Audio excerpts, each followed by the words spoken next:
Religion. Cygnarians pride themselves on rationality and reason, but piety and morality are valued qualities, and religion is pervasive across the realm.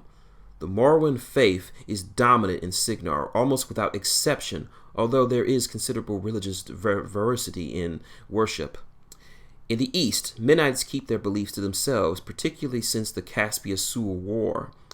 In the North and West, Mennonite communities are common and generally accepted, with only occasional tension between the two faiths ever arising. Very few Mennonite townships exist in Cygnar, although some thrive in isolated regions in the Western Midlands. Whenever the Immoren religion is practiced, it is said that the Mar waits in the shadows. Thamrite cults exist in nearly every sizable township and city, although most are small and rarely associated with one another. Adherents to the Mar's philosophy who practice her teachings on their own are far more common. Most Thamrites tend to feign Immoren faith and mingle with their communities while keeping their true beliefs private and to themselves. The cult of Cyrus is similarly regulated to the fringes of society. Adherents practice in major urban centers and also in remote temples, hidden in from prying eyes. Anywhere mathematics and astronomy are appreciated, the cult has also at least a few followers. Caspia boasts one of the few open and accepted temples to Cyrus in western Immoren, allowing worshippers of the goddess to present a friendly face to the outside world. This temple is seen as an oddity and a curiosity to most who visit its brightly lit halls.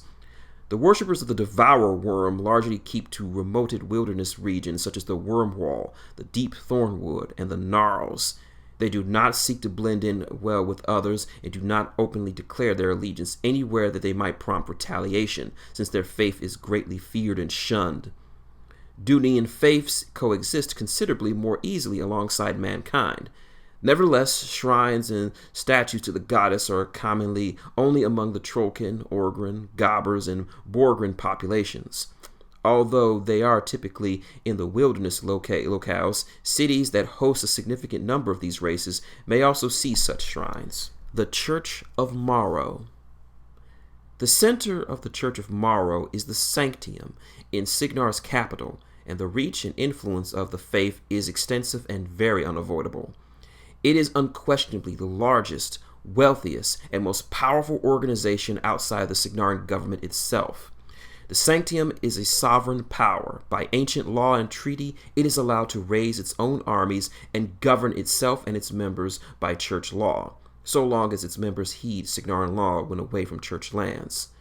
The church also extends to Cador, Lael, and Ord, with majority worship in each of these nations. Primarch Arius, the head of the church, governs with the aid of the Exordium. This council of 36 exarchs, the highest-ranking priests of the faith, is primarily concerned with overseeing the church in its entirety, though it also supervises the church's priesthood. The Exordium only occasionally hosts summits and publishes papers on matters of theology and church doctrine. The Primarch and the exarchs are often asked to provide advice to sovereigns and the nobility, which they are more than willing to do. The exarchs set aside a limited time each day to listen to petitioners. Given the tremendous volume of people who pass through the Sanctium every day, attaining an audience with any of the exarchs is a difficult process. Most petitioners are directed to lesser priests, however. Those hoping to petition often seek miracles, and nearly all are politely turned away after an explanation about the limits of divine intervention. Attaining an audience with the entire Exordium is nearly impossible without evidence of a grave matter affecting the entire church. The same holds true for the petition to the Primarch, although he occasionally meets with petitioners in his own time. Beneath the Exordium in the hierarchy are the vicars, who oversee the vicaries in the Council of Seven. Each vicariate is a vast region with its council seated in a major city, often a large and impressive cathedral. Caspia, Sorel, Ferrin, and Mercier all host vicariates councils in Cygnar. They can also be found in Cador, Ord, and Lael. The Mercier vicariate encompasses a large expanse of southern Cygnar. The Ferrin vicariate encompasses northeastern Cygnar. The Sorel encompasses northwestern Cygnar. And the Caspian encompasses the region immeasurably surrounding Caspia, including the Duchy and the southern Midlands. Individual vicars are appointed elsewhere to cover gaps in support. The vicariate councils are primarily involved with regional matters and the overall administration of the churches in these regions, rather than dealing directly tending to the flock. The faithful are looked after by the prelates and the high prelates of their local churches, as well as subordinate priests.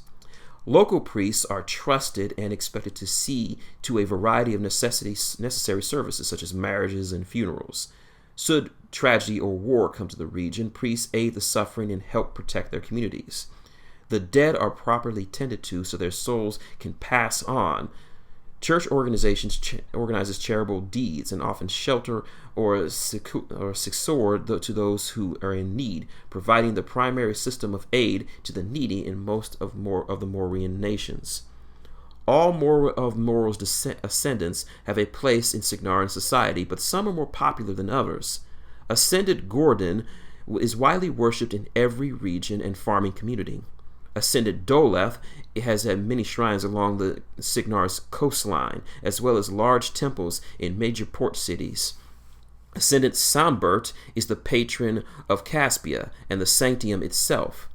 The martial trinity of ascendants Katerine, Sullivan, and Marcus is popular among Cygnar soldiers. Ascendant Corbin is a major figure in Sorel, Caspia, and Farin. Humble priests of Ascendant Rowan can be found in nearly every slum, and she has shrines in even the poorest of villages. Ascendant Angelia, her shrines and temples commonly appear near centers of higher learning, particularly Corvus, Sorel, and Caspia. Shrines to Ascendant Elena dot the major roadways and can be found on many way stops. Addendum. Primarch Arius. His Supreme Holiness, Primarch Aurelius, is a remarkably fit man in his mid-70s. He has been the head of the Church of Morrow for over 20 years and served the church as a priest for most of his life, having turned to the priesthood after serving in the military. Arius never aspired to the position of Primarch, but he felt obligated to accept the responsibility when the archons manifested themselves before him. Even before he was chosen, Arius served as a mentor to Prince Leto Rawthorn. The exordium selected him to provide counsel to the young prince, who has expressed an interest in studying the faith despite the will of the king. Arius has been a close friend and advisor to King Leto for decades. This relationship has been an asset to the church, but is also a point of contention amongst Arius's peers. Although Arius has striven to be impartial, he is accused of strong Cygnaran bias. This has caused tension with leaders of the church in other nations, a situation escalated by the war itself. Despite this, the Primarch continues to support Cygnar and has criticized Cador's more belligerent actions. He has also endorsed certain church military assets to join and support the Cygnaran army, primarily against the Cricks and the Protectorate. Although Arius was chosen by men Morrow, and therefore his piety is incontrovertible, many will be relieved when he passes on and is replaced. End addendum. The Knightly Order of Precursors. The Precursor Knights is a distinctly Cygnaran order first sanctified on the holy grounds of the Archcourt Cathedral.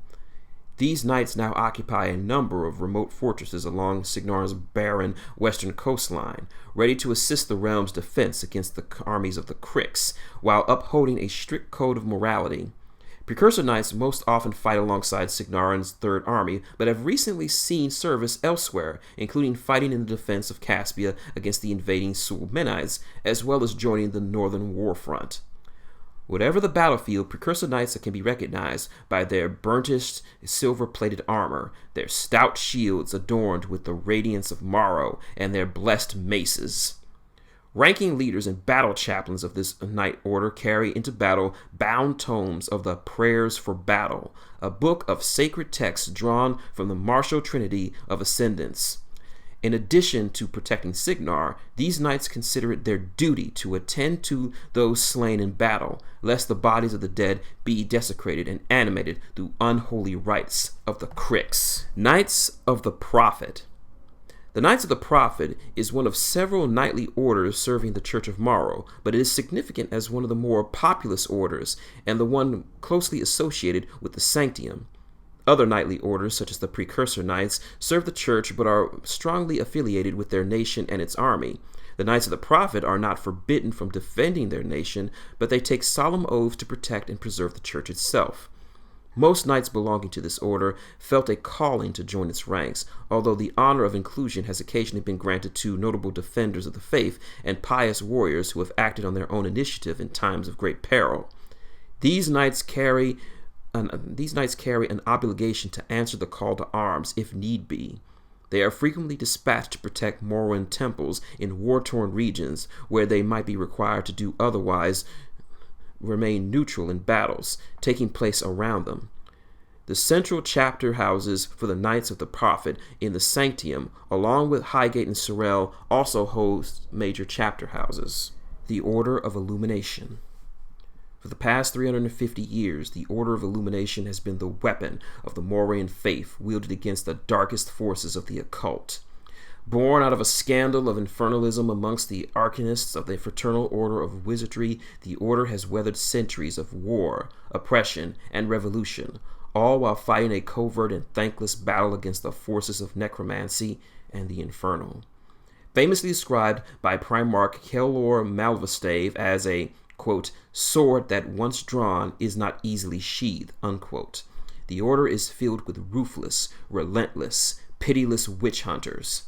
The Moravian religion often emphasizes charity and good works, but members of the order understand that hard decisions and actions are required to safeguard the faith from enemies within and without.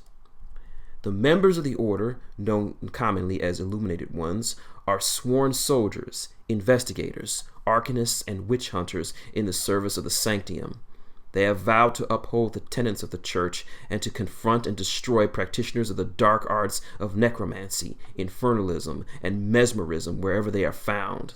The Illuminated Ones are the uncompromising judge and executioners of the Church. At the head of the order sits High Vigilant Peer Venisari Malpathorn.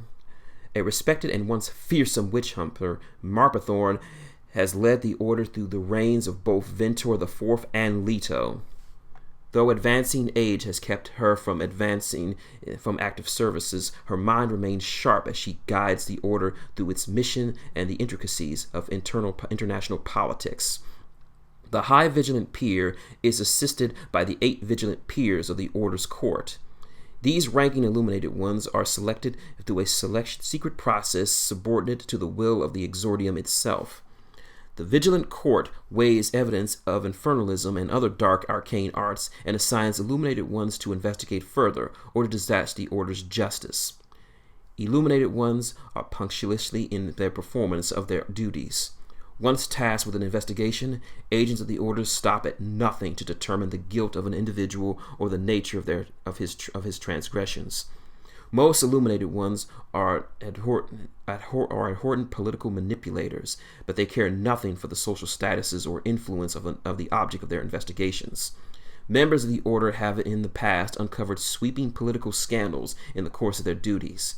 Perhaps their greatest work involves policing the Church of Morrow itself, and Illuminated Ones have been instrumental in uncovering corruption amongst the clergy. Agents of the Order have significant leeway when conducting investigations and are legally empowered by the Cygnar Crown to execute any individual found guilty of practicing any of the 3 dark arts. Most agents display some discretion in action upon this mandate, though overzealous members have been known to run afoul of sensitive situations by acting with overwhelming force against politically influential individuals. Death is the only default penalty for anyone found guilty by the Order, but in practice, well-connected malefactors guilty of minor infractions have had their sentences commuted to life in the Order's dungeons. The Order has also shown a willingness to employ those with questionable backgrounds. A handful of exalted Iosins, former Cygnaran inquisitors, and even less reputable characters enjoy its protection in return for their expertise in specialized areas of occult knowledge. though the most despicable individuals are effectively prisoners of the order, kept from summary justice for as long as they provide valuable information. Others are completely absolved of past transgressions and act as full-on agents of the order. The enemies of the order include vicious and powerful occultists and more alien threats of tremendous otherworldly power. In response, the order pioneered arcane and mechanical means for combating these threats. Of particular note is the success in crafting mechanica capable of combating infernal and discriminate abominations. Still, even with all these advances bolstering their peerless fighting skills of the Order's devotees, each year several illuminated ones vanish or are killed in pursuits of their duties. The Order possesses an extensive network of spies and informants, mostly made up of the compromised or zealous members of other intelligence organizations. This network also includes watchful members of the Immoren clergy who support the efforts of the Order for the safety of their churches. Though a great deal of information is passed onto the Order, the Illuminated Ones possess more direct means of extracting information from those individuals who fall into their hands. The Order's dungeons contain numerous implements useful in the extraction of the truth. The Order of Illumination is never more than a few hundred strong. The Order's internal affairs and external interests are managed from the grand illuminated library within the sanctum. From this headquarters, the Order investigates the taint of the profane and forbidden across the Iron Kingdoms. In Cygnar, the Order's hunters have the luxury of support from the secular law, though they are largely unwelcome in the nations of Cygnar and the Protectorate of Menoth. Regardless, the agents of the Order care little for borders or politics in their pursuit of the damned. The Illuminated Ones have recently begun acting with greater haste. Some members of the Order began to believe the debt owed by humanity for the gift of magic will soon come due, and they speak of an apocalypse of dire proportions. Order of Keeping. The Order of Keeping is a largely reclusive monastic order dedicated first to the preservation of the Church's holy relics, and second to the recovery of holy relics when they have been lost or stolen. The first and most revered site preserved by the Order of Keeping is the Divinium, which served as the spiritual center of the Church of Morrow in its earliest days, and for centuries before the sanctum was even built. The Arch-Abbot of the Order lives in the Divinium, but he makes a yearly pilgrimage to the Arch-Court Cathedral to personally verify the condition of the original Enchiridion, which only he and the Primarch are allowed to even touch. The Order maintains numerous monasteries in remote locations, including 6 scattered throughout the Wormwall Mountains, 2 in northern Lyell, and 3 in the mountains of Cygnar. Each of these locations preserves significant relics as well as many holy tomes of the faith. Individual monks of the Order are sometimes assigned to watch over and protect specific relics elsewhere, such as in major cathedrals. In some cases, this becomes a lifelong duty. The heavily armed and armored knights of the Order are highly educated in spiritual lore. They train in one of several fighting regiments of the Order so they can protect their charges if need be. This is determined a necessary precaution, since relics are often targeted by enemies of the faith, seeking to desecrate or destroy them outright. Priceless relics have been lost to more destructive branches of the Thamrite faith, as well as radical Mennonites. Some members of the Order specialize in the recovery of lost relics, whereas others specialize in their outright protection. Primarch Knights. As members of one of the smallest and most esteemed of the Morean knightly orders in Cygnar, these knights are assigned to the protection of the Primarch as personal guards. By extension, they are also tasked to protect the Arch-Court Cathedral and the Exordium. Each exarch is assigned an escort of Primarch knights when traveling abroad, although the bulk of the order remains in the sanctum proximate to the Primarch. These knights are often drawn from other knightly orders, and this duty is considered an honor, albeit one generally accepted as a knight enters into his waning years. These older knights occasionally lack the strength or stamina of their younger counterparts, but they compensate for this deficiency with experience and the patience and vigilance that comes with age. The Mennonite Faith. Mennonites have worshipped in Cygnar since the earliest days of the hold of Calacia, a point of pride for those who remain. When Sulan's call gathered most of the kingdom's Mennite families to join the Cygnaran civil war, the number of adherents to this faith greatly diminished in Cygnar. The majority of the nation's Mennites formed the Protectorate of Menov in 484. Those who remained slowly flourished and continued to practice their religious rituals passed down to them from their ancestors. With a few exceptions, mostly found in western Midlands and West Shore, few dedicated towns or villages were solely devoted to Menov. Rather, the Mennites formed their own slightly insular communities within the larger Moravian townships and cities. Several recent events served to further reduce the Cygnaran Mennite population. First, there was the emergence of a prophet called the Harbinger of Menov in 603. She is said to be so holy that her feet cannot touch the base earth, her eyes shrouded to rely solely on divine sight to see, and able to speak Menov's will. Such reports were hardly believed at first, but further tales of her power spread. Soon thereafter, the Harbinger pronounced a great summons of Mennites to join her in the Protectorate and learn Menov's plans for Caen. Thousands of devoted Mennites converged on Ymir from all over western Immoren, picking up their families and moving to the Protectorate. Cygnar saw its share of those who did the same, although in each community some Mennites were too loyal to Cygnar, too dedicated to abandon their lives, or too skeptical and afraid of the Harbinger and what she portended. Another blow struck in 606 when Lord Commander Stryker, with the assistance of men once bound to the Inquisition, were sent to the communities along the Blackton River to gather up all known Mennites and imprison them. This was done on the grounds that Mennite saboteurs had performed a number of treasonous acts, aided by Cygnaran citizens. The presence of Sul Mennite agents hiding in these communities was confirmed, yet Lord Stryker swept up every Mennite he could find, not feeling he had the luxury of time to be discriminating. Thousands of formerly loyal Cygnaran citizens were gathered up, placed on barges, and sent to Bloodshore Island to be held indefinitely. Although these people would eventually be released, the damage had already been done. Most of those interred relocated to the Protectorate soon after. The most recent exodus most affected the Mennites living in eastern Cygnar, with the northern Midlands and Corvus down to Farin, Kingsvine, and the region around Caspia.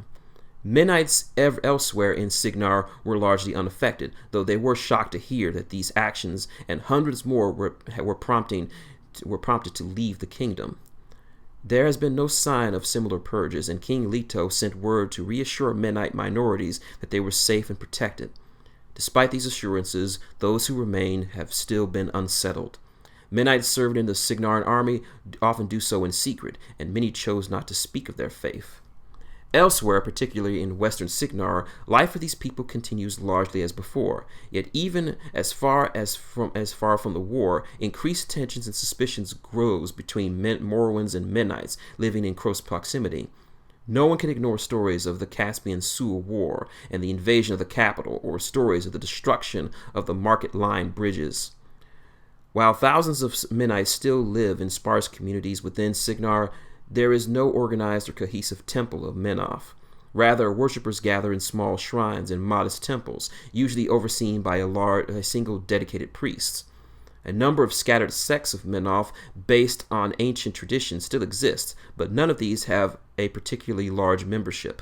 The largest sect is the Children of Geth in northern Cygnar, whose members consider themselves part of a long line of worship dating back to the ancient sage priests who went on an exodus from Ichthier in the times of Sinat. Dozens of smaller villages in western Midland also belong to this sect, and they attend several old temples in the region.